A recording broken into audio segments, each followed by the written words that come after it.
पूरा जीवन व्यतीत कर रही होती है प्रिय भक्तजनों, और एक सही समय की प्रतीक्षा कर रही होती है। और समय बीतता है भक्तजनों, पांडवों के द्वारा अश्वमेध यज्ञ की रचना की जाती है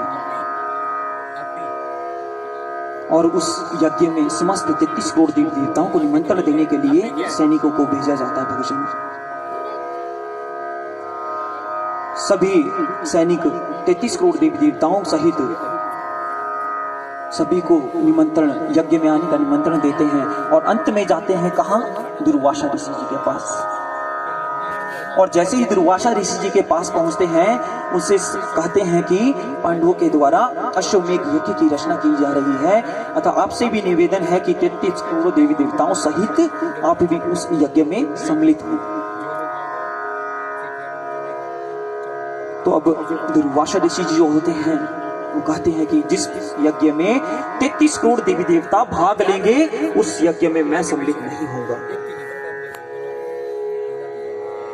तब सैनिक वहां से चले जाते हैं पांडवों के पास। जैसे ही पांडवों के समक्ष पहुंचते हैं और समस्त वृतांत उनको सुनाते हैं कि दुर्वासा ऋषि जी ने उस यज्ञ में आने का जो निमंत्रण था वो अस्वीकार कर लिया है। तो प्रिय भक्तजनों, अगले दिन की सुबह की बेला होती है और यज्ञ को विधिवत रूप से प्रारंभ किया जाता है। 33 करोड़ देवी देवता उस यज्ञ में भाग लेते हैं और यज्ञ को विधिवत रूप से प्रारंभ किया जाता है। और यज्ञ के उपरांत वहां पर एक भोज की व्यवस्था की जाती है, एक पंडाल सजाया जाता है जहां पर खीर की कढ़ाई बनाई जाती है। तो प्रिय भक्तजनों, विधिवत रूप से यज्ञ को संपन्न किया जाता है और जैसे ही यज्ञ समापन का समय हो चलता है, उसके बीच में दुर्वासा ऋषि जी को जैसे ही पता चलता है कि पांडवों ने उनका निरादर किया है। निरादर जानते हो जी? आजकल के बच्चों को निरादर शुद्ध हिंदी का थोड़ा पता नहीं होगा। अवज्ञा जानते हो? इसका भी नहीं पता होगा। अवहेलना जानते हो? इसका भी नहीं पता होगा। अवहेलना होती है कि किसी का निरादर करना। निरादर तो समझते हो ना? इतना तो समझ सकते हैं।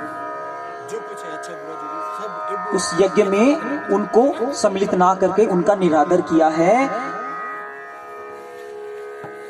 तो वो क्या करते हैं? एक बाज का रूप धारण करते हैं, इधर उधर घूमते हैं और उनको एक मृत सर्प काले रंग का दिखाई देता है और उस मृत सर्प को अपनी चोंच में उठाकर चल देते हैं। कहां पर? उस पंडाल की तरफ जहां पर भोज की व्यवस्था की जाती है।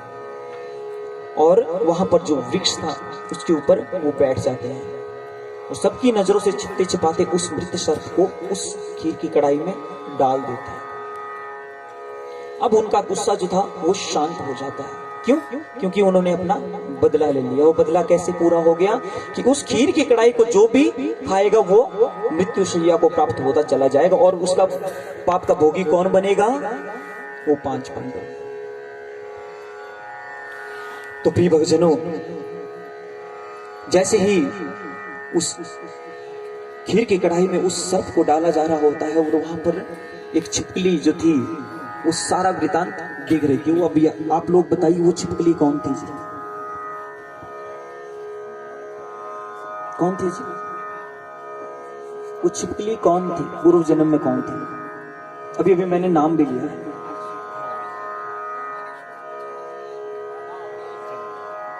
जब कथा में बैठते हो ना जी, उसको जब सुनते हो, ऐसा नहीं कि एक कान से सुनो दूसरे कान से सुना दिया। वो बातें होती है जो गलत बातें होती है, उनको सुनो दूसरे कान से निकाल दो। पर जो कथा होती है ना उसको ध्यान से सुनो, ठीक है? जो पूर्व जन्म में रुक्मणी